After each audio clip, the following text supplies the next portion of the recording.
Okay, so the plan for today is to do one last problem in integration by parts, and then move on to 7.2 and 7.3 on trig integrals and trig substitutions. The quote of the day today, this is a comic from XKCD Comics. They have a lot of fun, kind of nerdy comics, so if you check them out, they publish a new comic, I think maybe once a week or a couple of times a week, and uh, usually about some kind of techie or math or sciencey kind of related thing. And in this case, we have the guy on the left says when a metric becomes a target, it ceases to be a good metric. So that's I think it's called Goodhart's law, if I remember right, if I'm saying the name right. Um, and basically, the idea is that if you have a metric that you're using to assess how good you're doing in a certain area, especially if you say to people, your job is dependent on this, or your bonus is dependent on this, or you get more money, whatever it may be, is dependent on this number looking good, then people will find ways to game that number to make it look good, even at the cost of ruining the rest of the company and, you know, kind of destroying the thing that it's actually supposed to be measuring. So the other guy says, sounds bad. Let's offer a bonus to anyone who identifies a metric that has become a target, thus making identifying metrics that have become targets itself a target and, uh, you know, falling into the exact same trap. So, um, if you're ever in a management position, be very careful what incentive structures you create for folks because people respond to incentives, but often not in the way we might expect. Okay. There's kind of a classic example about, um, there are many different versions of this, so it makes me kind of question whether it's actually a true story or whether maybe it just happened in a couple of different places or maybe it's apocryphal, but where it's kind of like we have an infestation of some animal, the local government says, okay, if you bring me pelts of that animal, we'll pay you a certain amount of money because that's evidence you've killed one of these animals that's in the infestation.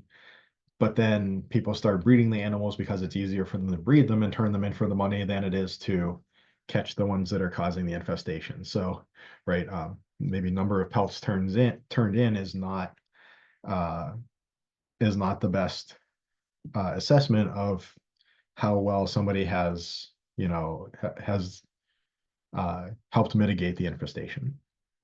So that's a kind of a classic example. All right, so one note on integration by parts, I posted a supplement on YouTube for tabular integration by parts. It's kind of a fast integration by parts technique that can work in some cases um, and help to do integration by parts more quickly, especially in the cases where maybe we need to do integration by parts a couple of times. Maybe we do integration by parts here, end up with an integral that's still not quite simple enough for me to just know the answer to, and I need to integrate by parts again for this next integral.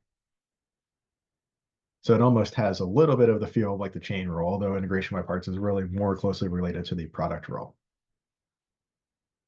The example we're going to do today, we're going to see that we will need to do integration by parts twice to get the answer.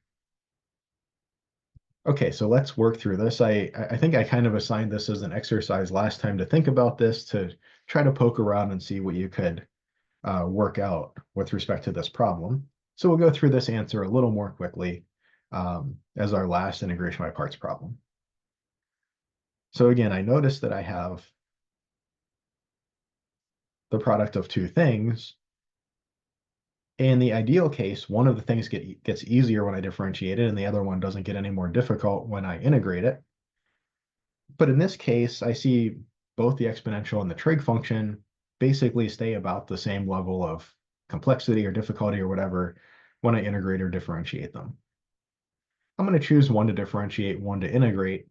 It's not all that consequential, but I'll choose the trig function to differentiate. I want to differentiate that one, so I want that to be my u that I differentiate.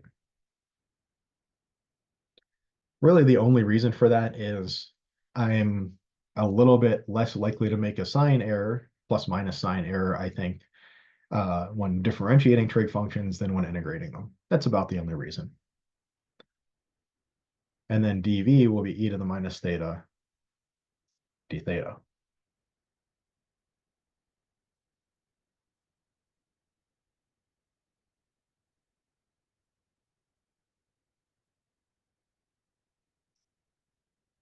Now I need to know what is v and what is du.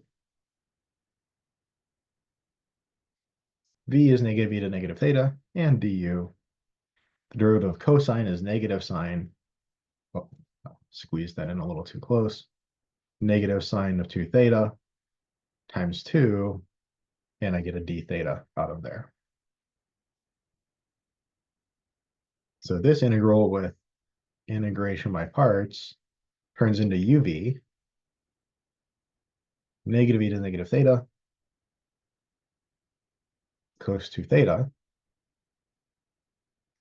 minus the integral v du. I see those negatives are going to cancel. I see I have a 2. I could pop the 2 out, but I'm actually going to leave it inside the integral. But the negatives cancel. I get a 2 e to the negative theta sine of 2 theta d theta. And I think I mentioned last time that the reason I tend to leave stuff inside of this integral is that I don't want to have to be careful about distributing this negative sign.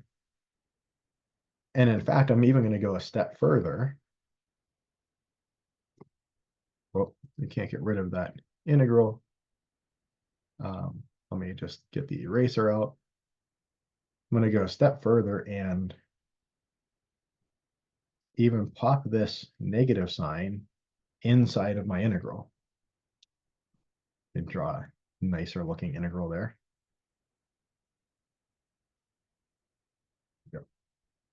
I'm going to pop that negative inside my integral, so I really don't have to worry about distributing the negative or the 2 or any of that. Makes it just a lot less error prone, I think. So much of chapter 7 in doing these integration techniques is just keeping that bookkeeping straight, just finding little ways that that you're less likely to make kind of the silly errors, the errors that, you know, when you look back at it, you're like, I just dropped a sign there, plus or minus sign, you know. But you know, those are errors that can easily be avoided. But here I notice that I get an integral that is kind of a similar form as this one up here. If I try to do integration by parts again, if I swap the roles of u and dv, if I picked u to be the exponential now and dv to be the trig function, I would just kind of undo what I just did. I would get something like a plus e to the minus theta cos 2 theta, and then whatever plus this exact same integral. I would just get this integral equals itself. That doesn't really get me anywhere. But what if I go the same direction, so to speak? What if I still chose u to be my trig function? Maybe I'll pop this negative 2 on there as well.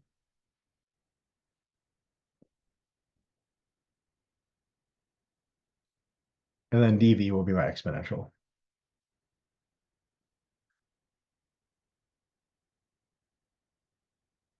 Well, now du,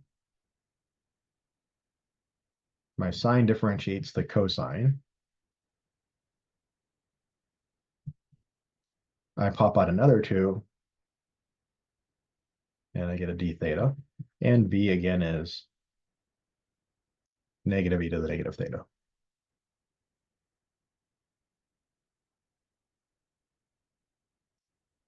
So applying integration by parts a second time, I didn't do anything to this first term, it just comes down.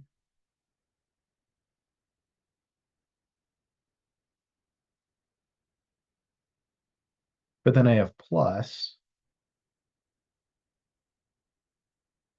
integral u dv. Or that is just plus uv minus integral v du for the new setup here with the u's and v's and so on. Right? If I had a minus here or a -2, I would have to worry about distributing that to this whole right-hand side there. I'm likely to make a mistake there, especially when I distribute the negative to this negative. There's a lot going on. So I like to just push everything inside the integral. It's all wrapped up in the u's and dv's. Those u's and dv's are helping me with the bookkeeping anyway. Now they just help even more. So I have uv, so plus uv Well, the minuses go away, so I get 2 sine 2 theta e to the negative theta. Guess it would have been a little more typical to write the exponential first, but no big deal there. And then minus integral v du. The minuses go away, and I get so the minus out front is there from integration by parts. These two minuses from the v and du cancel. I get a 4 e to the negative theta cos of 2 theta d theta. And here, actually, I can bring this 4 outside of the integral now. And I noticed that what I have, let's call this integral I. I have I equals all of this stuff. None of that has an integral in it. It's just some function of theta, whatever it is, minus 4i. Maybe I'll just call this f of theta. Or what do I have? I have that 5i equals this f of theta, all of this first two terms here, or I equals 1/5 times all this stuff.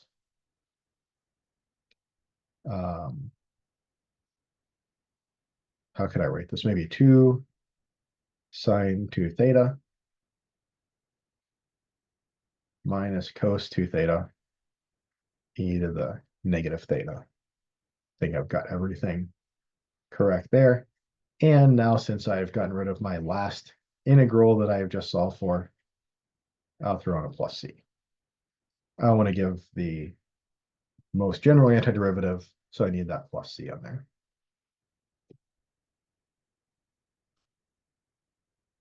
So if I go kind of like forwards and then backwards, I would get my same integral back, but I would have undone what I did, and this like f of theta stuff here would just be 0, and my coefficient would just be 1 in front of the integral. I just get integral equals itself. That's no help. But if I go forward twice, kind of in the same direction, picking the same thing for you, then I am able to solve for the value of my integral. So a nice little trick related to integration by parts. And just kind of as an aside, what does this function, the integrand, look like? It looks kind of like this. It's kind of a harmonic oscillator undergoing a decay. So maybe like a mass spring system, the mass being pushed back and forth by a spring. If it's undergoing no air resistance, no damping, it's losing no energy to the surrounding environment,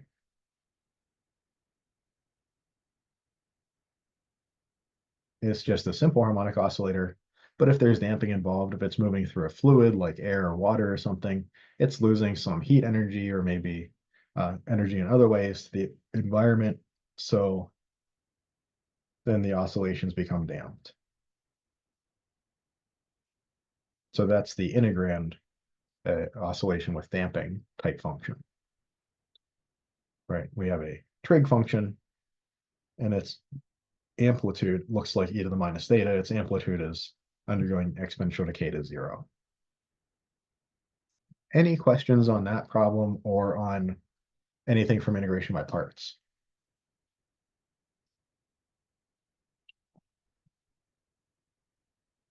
Okay. All right, so jumping into the next two sections, the main material for today, trig integrals and trig substitution. So quick review of some trig identities. There's, of course, the most kind of the basic trig identity, Pythagorean identity, that sine squared theta plus cos squared theta equals 1. This should be quite familiar, and this is the basis that we work off of to get our other identities, double angle and half angle identities. Sine of 2x is 2, sine x cos x.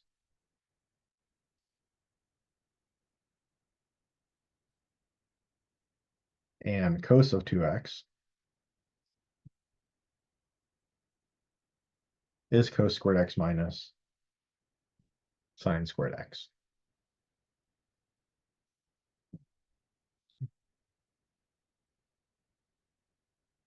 So these are the double-angle identities. These should look pretty familiar. If they don't, this might be a good thing to review over the next couple of days or a week or so. We also have some half-angle identities that can be kind of constructed from these two. I'll leave it as an exercise to work out the construction, but we have the sine squared x and cos squared x.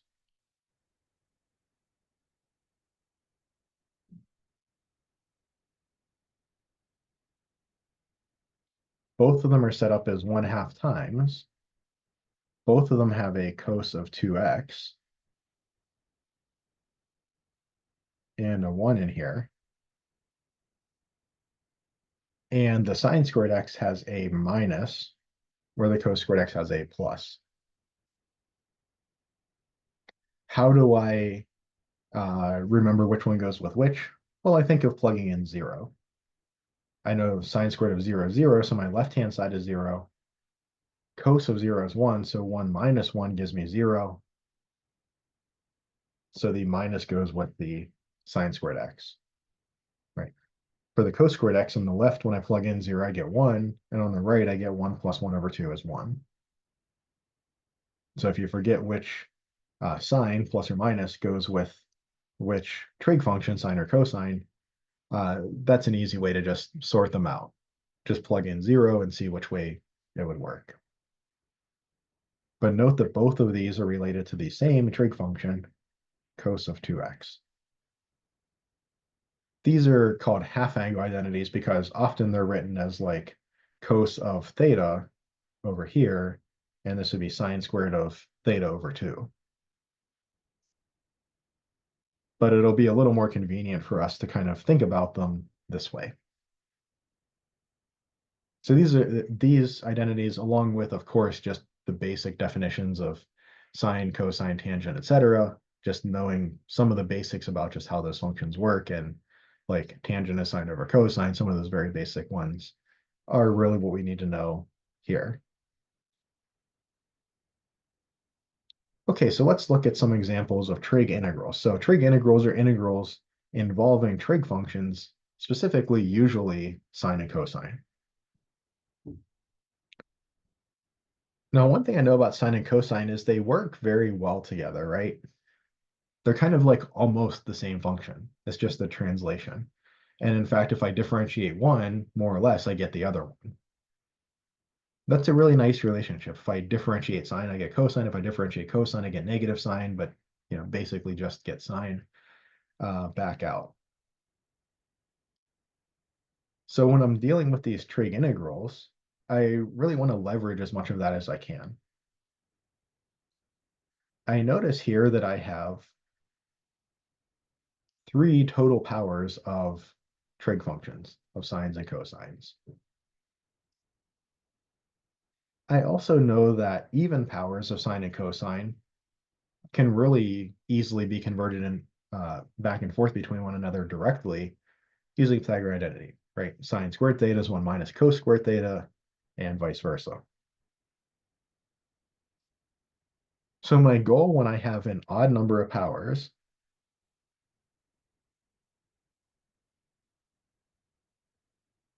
in this case, 3 total powers of sine and cosine, 2 powers of sine, 1 of cosine. My goal is to kind of cordon off one of either sine or cosine, 1 power of one of them, to kind of sit off to the side. And in fact, that's kind of already done for us here. And then I want to examine what's left over. And really what I want to do here is I want to use a u substitution where I want this to be my du, cos x dx. Well, if I want cos x dx to be du, then seems like u should be sine x.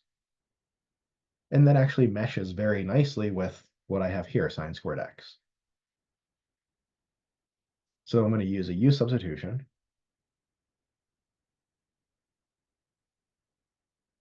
U equals sine x, du equals cos x dx. And then I see my integral turns into integral of this bit becomes u squared. This bit becomes du.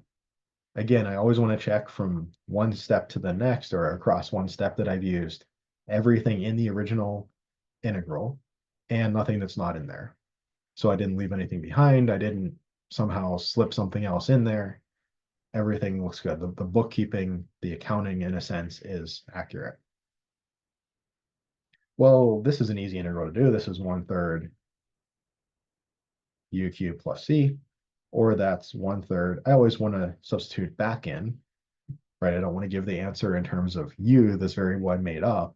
I want to give it in terms of the original variable x. So sine cubed x plus c. And that's my answer. This was obviously a pretty straightforward example, but it illustrates the point that when I have an odd number of powers, my goal is to strategically cordon off one power of one of the functions, sine or cosine, to use as my du, and then the rest of the stuff I need to kind of hammer into the mold of u. Let's look at a little more complicated one. Integral cos cubed x sine to the 4th x dx. I still do have an odd number of powers, in this case 7. I need to pick either a cos x or a sine x to turn into my du. Now, if I pick a sine x, I'm left with cos cubed x times sine cubed x.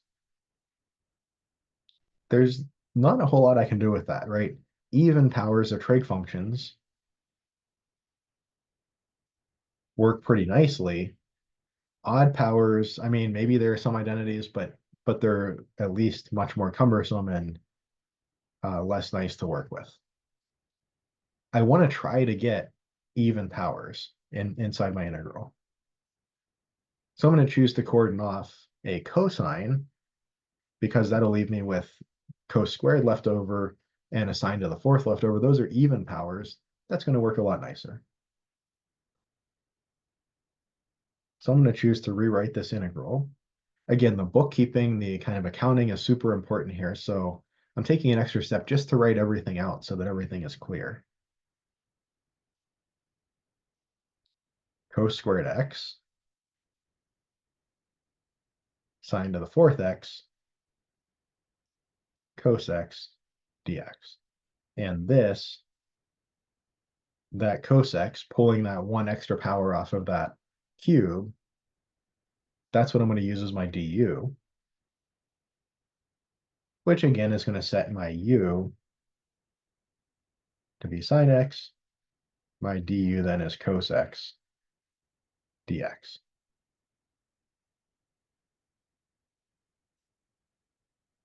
So here, this is just going to be u to the 4th. I mean, that's an easy one to deal with. But what about this one? Well, I need to write cos squared x in terms of u, in terms of sine squared x, or sorry, in terms of sine x. I need to write cos squared x in terms of sine squared x, just using my Pythagorean identity. So I'm going to actually go one more algebraic step here. Again, the bookkeeping is so important here that I really want to take my time and make sure I get this right. Cos squared x is 1 minus sine squared x times sine to the 4th x times cos x dx. There's my du. This is u to the 4th. This is 1 minus u squared.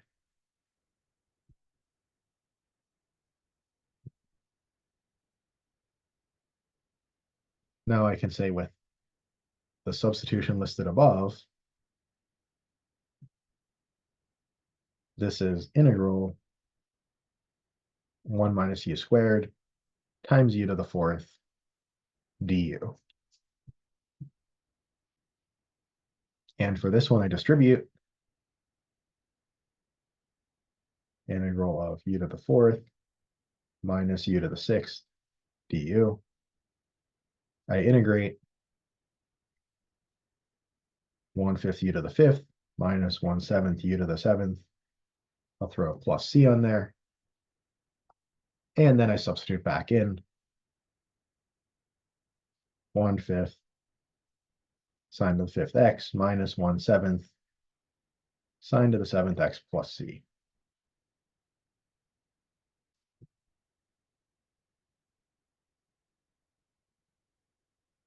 So the details are a little more complicated here, but the strategy is the same. If we have an odd number of powers, when I have products of sines and cosines, whichever one of the two has the odd power, I split off one of those to use as a du, leaving me with even powers for both of them.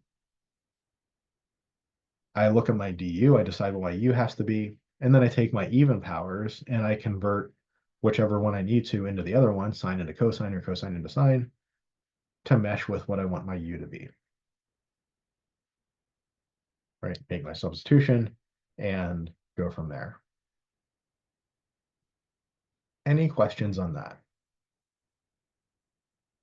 So when my integrand consists of products of sine and cosine, and I have an odd number of powers, this is my approach.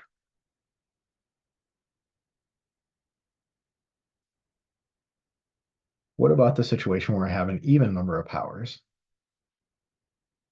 We'll look at the example of integral sine squared x dx.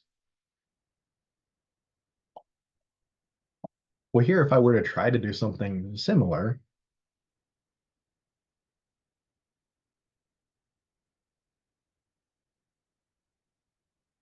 make this du,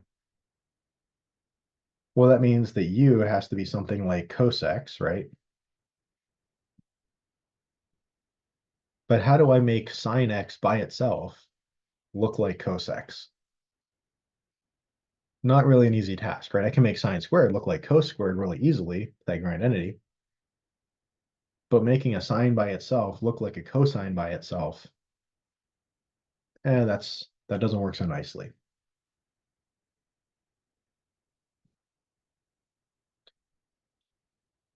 So when I have an even number of powers, I have two, an even number of powers, I want to take a bit of a different approach. Here I'm going to lean on these half-angle identities that sine squared x can be rewritten this way. There are more characters, there are more symbols in the right-hand side, but the huge benefit is that I get to knock the power down. I mean, I have a messy argument, it's cos of 2x instead of just an argument of x. There's a bunch of other terms, all of this going on, but the huge benefit in that trade-off is that I just have to integrate what amounts to just cos of 2x. And hey, I know how to do that, right? That's just a basic substitution, or it might be simple enough that you don't even need to do a substitution. Can just kind of work it out by trial and error. So this is just by identity. So we're not doing any calculus here. We didn't do any substitutions or anything. This is just 1/2, 1 minus cos of 2x dx.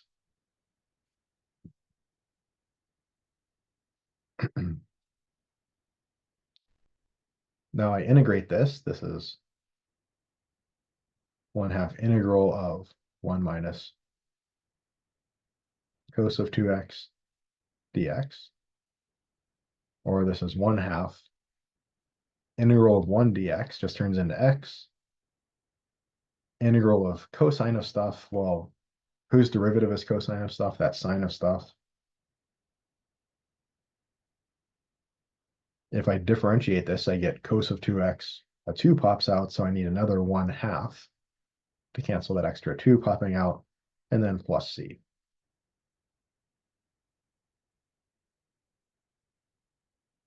Or I guess I could distribute that 1/2. It's x over 2 minus 1/4 sine 2x plus c.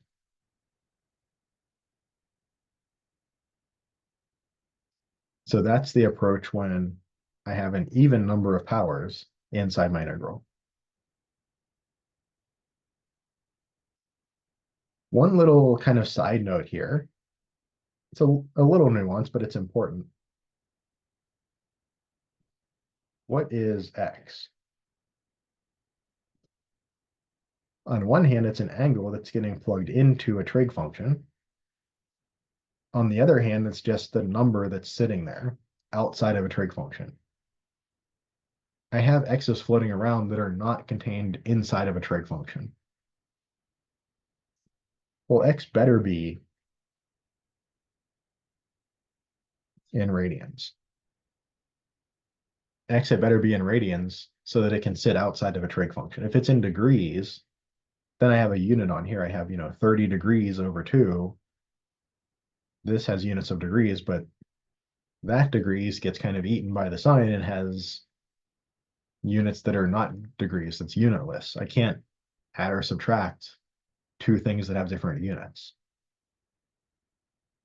So I better be using radians. And as a general rule in calculus, we almost always will be using radians. We might occasionally use degrees just as kind of a, just to kind of remember a 30, 60, 90 triangle or something like that. But then we'll say, okay, remember how this works, 30, 60, 90 triangle, maybe that jogs my memory. And then I switch into radians. So we are always working in radians here. If we ever say degrees, it's just to kind of jog our memories or something, and then we make sure to switch into radians before we do anything substantial with our result.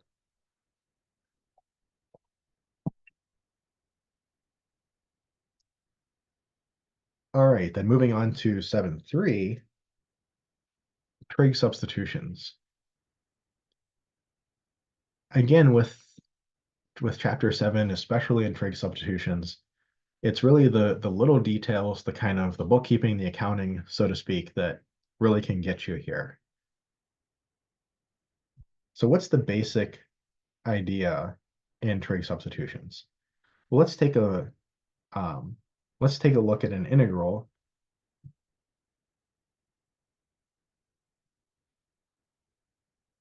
Maybe the integral looks something like integral of square root of a squared minus x squared dx. So in trig integrals, up here, I'm focusing on integrals where the integrand is a trig function.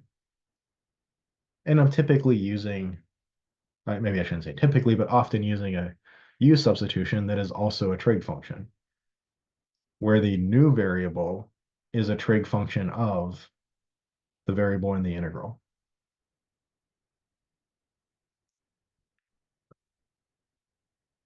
Trig substitutions are kind of reversed. The idea in a trig substitution is I look at an integral. It doesn't have any trig functions obviously appearing in it, nothing related to a trig function. But I choose to use a substitution that's not like u equals square root of a squared minus x squared. I don't define the new variable in terms of a function of the existing variable, but I do it the opposite way. I define the existing variable, say x, in terms of the new variable. Here I'm going to call the new variable theta, but you could think of this as x equals a times sine of u if you wanted to as well. I'm not defining the new variable as a function of the existing variable in the integral. I'm defining the existing variable in the integral as a function of the new variable. This is a little backwards of the way we're used to dealing with it. And let's look really quickly at why this might be a good thing to do.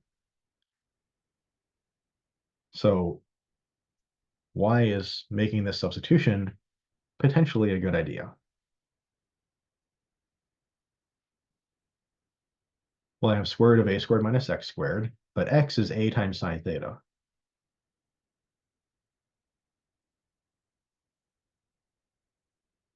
So that would be square root of a squared minus a squared sine squared theta. I can factor out an a squared and pull that out of the radical to make a times square root of 1 minus sine squared theta. And wait, cos squared theta plus sine squared theta is 1, so 1 minus sine squared theta is just cos squared theta.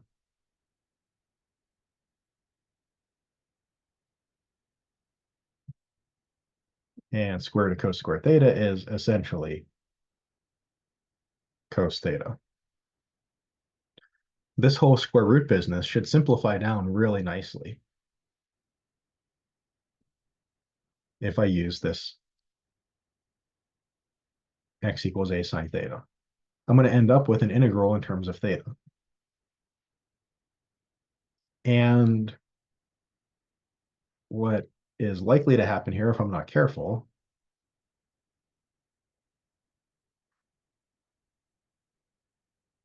is I do something like this. I just did all this work with a square root. Okay, a times cosine theta, that's what I need to integrate. Does anybody see the mistake here? It's a really easy mistake to make. Does anybody see the mistake? This isn't quite right. Well, I just made dx into d theta, but I didn't give any argument for why that should be the case.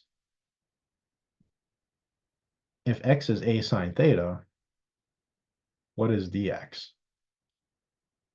Well, dx is actually, I need to differentiate this right-hand side. It's actually a times cos theta d theta. It has a whole a cos theta bit to it that I would have left off there.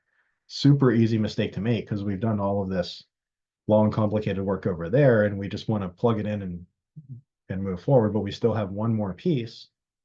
Remember, we need to use everything and not leave anything out. This dx is not the same as d theta.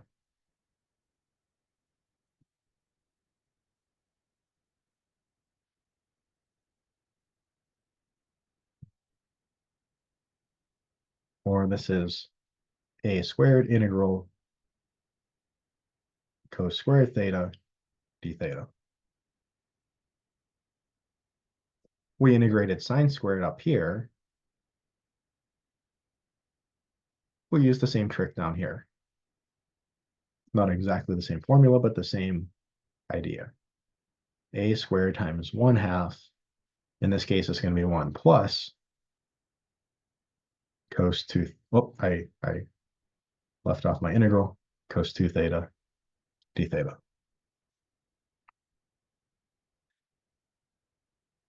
Or this is a squared over 2 times theta. What differentiates to give me a cosine?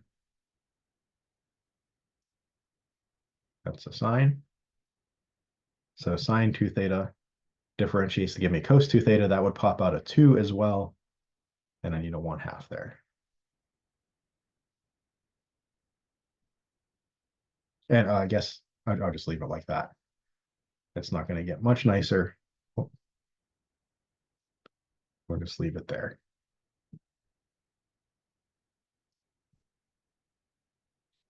So this is the type of integral that I'm looking at where I might want to apply a trig substitution.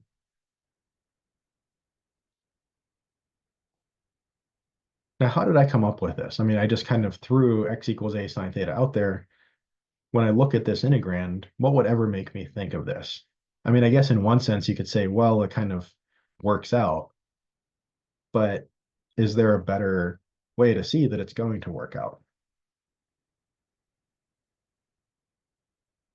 All right, let's take a look at a bit of trig here. So a little aside.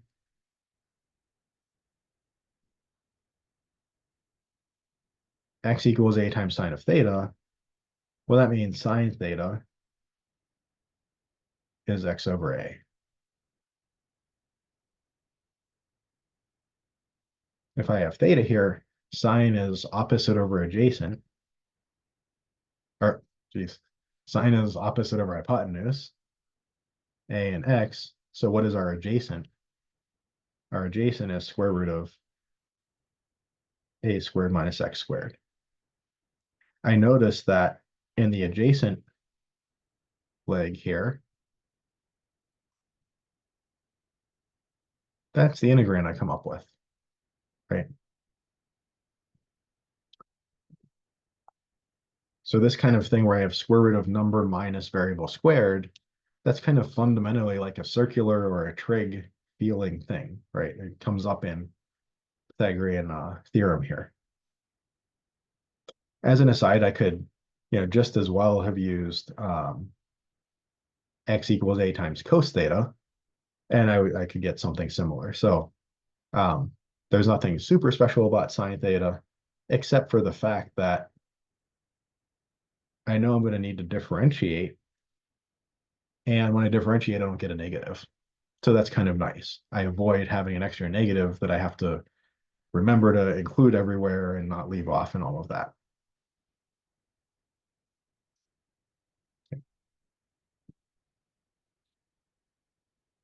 So x equals a times sine theta works this way, or a times cos theta basically works the same way. What about tangent theta?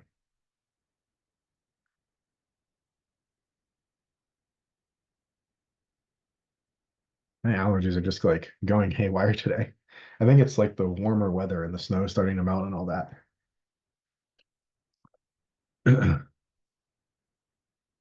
So if I do something similar, I see that this means that tan theta is x over a. Tangent is opposite over adjacent. So that puts an x here and a there.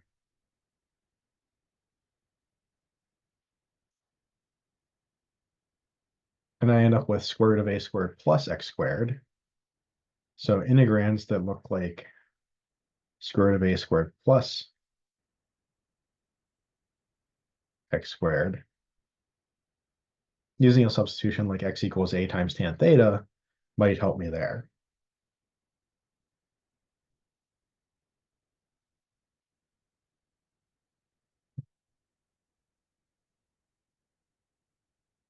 All right.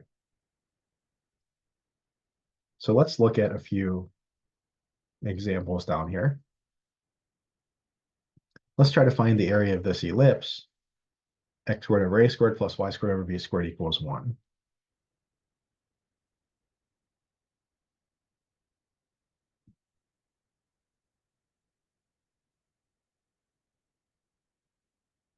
I see that when x is plus or minus a, this left side is non-negative plus non-negative, and that has to equal 1, right? When x equals a, I've kind of used up all of the material I have on the left side on that first term.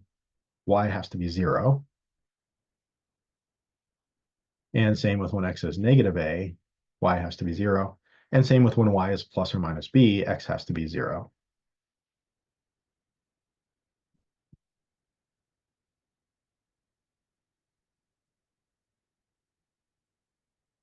And that's a pretty terribly drawn ellipse, so I apologize. But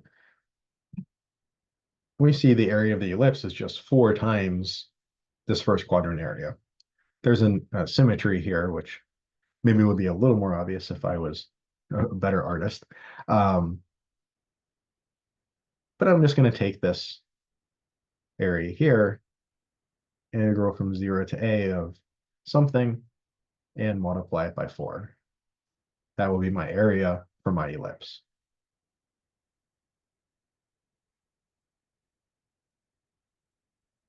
So the area for the ellipse is going to be 4, integral from, just to be clear, x equals 0 to a. And what is this function? I would like to solve for y in terms of x. So I have y over b all squared equals 1 minus x squared over a squared.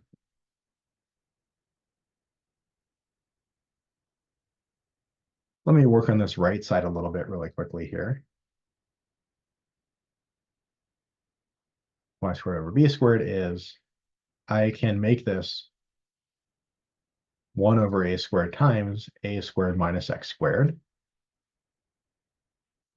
I can multiply through by b. I don't know why I factor that square out up there. Multiply through by b.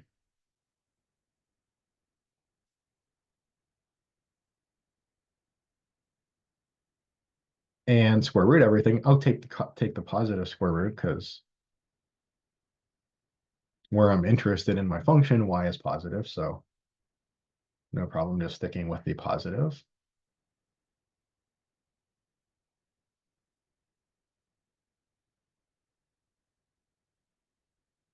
That's my integrand. That is this function, this top half of the ellipse in the first quadrant.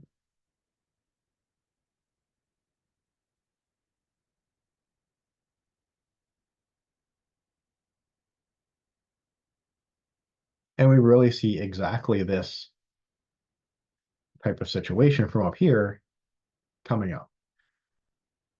This does make sense. This is kind of a, I mean, an ellipse is kind of like a fundamentally circular thing, right? It has a lot of circular rotational symmetry to it. It's basically just like a squished circle. So we would expect that maybe a relationship with some trig functions might be beneficial here. And of course, with what we saw up here, we see that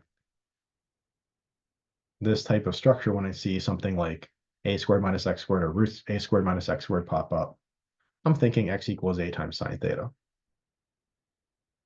Now, keep in mind, as I've mentioned before, and I'll mention on occasion, we always implicitly think through and ask ourselves, okay, do I just know the answer to this? Is this just something that I recognize as the derivative of something else?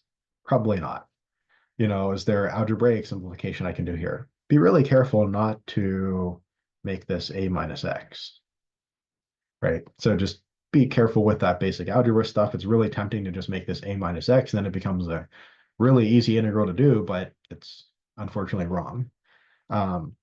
Would be nice if math worked that way, if when something is difficult to do, we could just make up a new algebra rule and make it easy, but alas, that is not valid.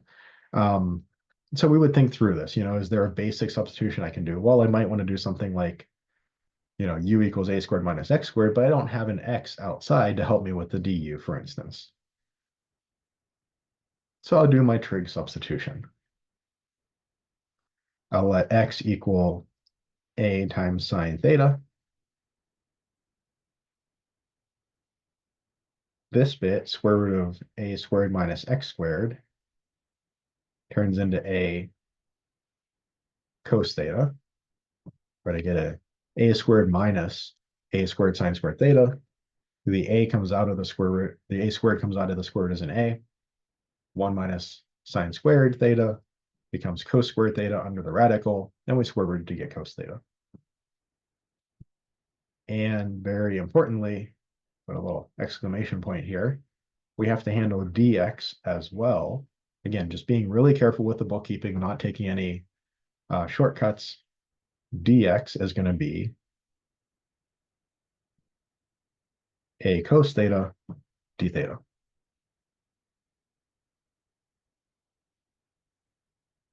So I have my 4.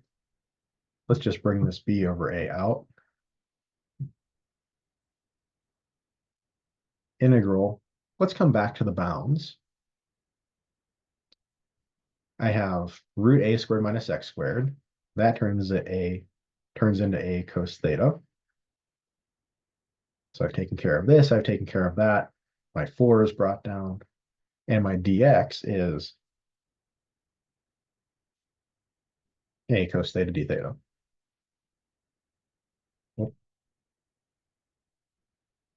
One thing I've got to be careful about here is that I actually did a legitimate substitution here, right? My variable of integration has changed from x to theta. When I was doing integration by parts, the u and v just kind of were placeholders, but my variable of integration never changed, right? If I rewind a little bit, where was I? Variable of integration is theta, still theta,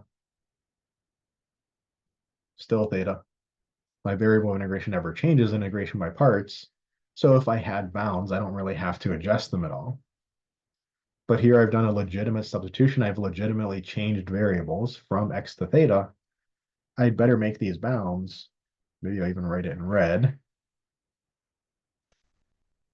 Instead of being bounds for x, I better make them bounds for theta. So x equals 0 when theta is what? What makes sine theta 0? We'll pick theta to be 0. And x equals a when sine theta is 1. When is sine theta 1? Well, that's it. Theta equals pi over 2. Whoops, 0 to pi over 2. That does kind of make sense, right? We have a pi over 2 sweep to sweep out this this first quadrant area here. I notice that these two factors of a can come out, mesh with that one factor of a, and I get 4ab. Hey, that looks nice. If I consider a and b to be, say, units of measurement, like inches or something, my ellipse is like 2a inches wide and 2b inches tall. I have something that's an area that has a times b. I mean, that's kind of shaping up, in a positive way. I'm looking to integrate from 0 to pi over 2 cos squared theta d theta. I'm going to cheat a little bit here and use our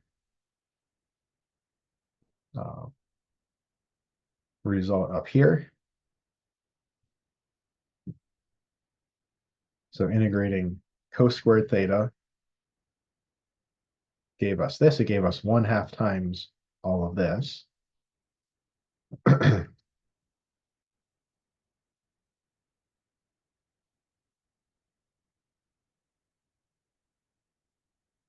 So integrating cos squared theta here, I got the 1/2 taken care of, and I have theta plus 1/2 sine 2 theta.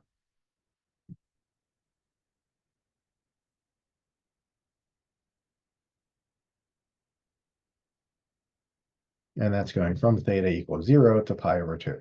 I don't need the plus c because it's a definite integral.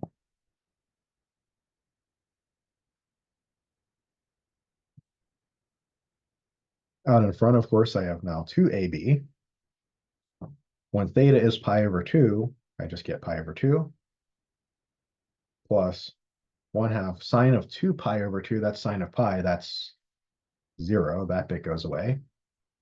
Minus, when theta is 0, that's 0, that doesn't contribute anything, minus 1/2, but then sine of 0 is 0, that goes away as well. I have 2ab times pi over 2, where that's pi ab. The units mesh, again, if a and b were units of distance, I would have square units, square inches, or something like that as an area. That seems good. I also know that an ellipse whose major and minor axes are equal is just a circle, right? If a equals b, that just corresponds to a circle. If a equals b, we could just call that a radius. What would that be down here? Pi times r, pi r squared. Yeah, that sounds like an area of a circle. So in the special case where a equals b, where either one of them can just be considered a radius, I recover the area of a circle. That's another nice check, right? If I know that a special case of an ellipse where major and minor axes are equal is what we call a circle. I know the area of a circle from other work. And then I can ask myself, okay, well, when I look at the special case of this formula for the area of an ellipse, when a equals b, do I recover the formula for the area of a circle? Yes, I do. That's a nice check. Units match, the special case matches. I'm confident in this answer. Any questions so far? Okay, and maybe as an exercise, since we only have 3 minutes left, not quite enough time to do this without really rushing it a ton. Take a look at this example and particularly look at 1 plus x squared. Where have we seen this before? What trig substitution could I use for x here? Take a look at this, and I'll either include it as a supplement, or we'll talk over this one next time on Monday when we come back. Are there any questions on any of the material from today? Okay, let me stop the recording.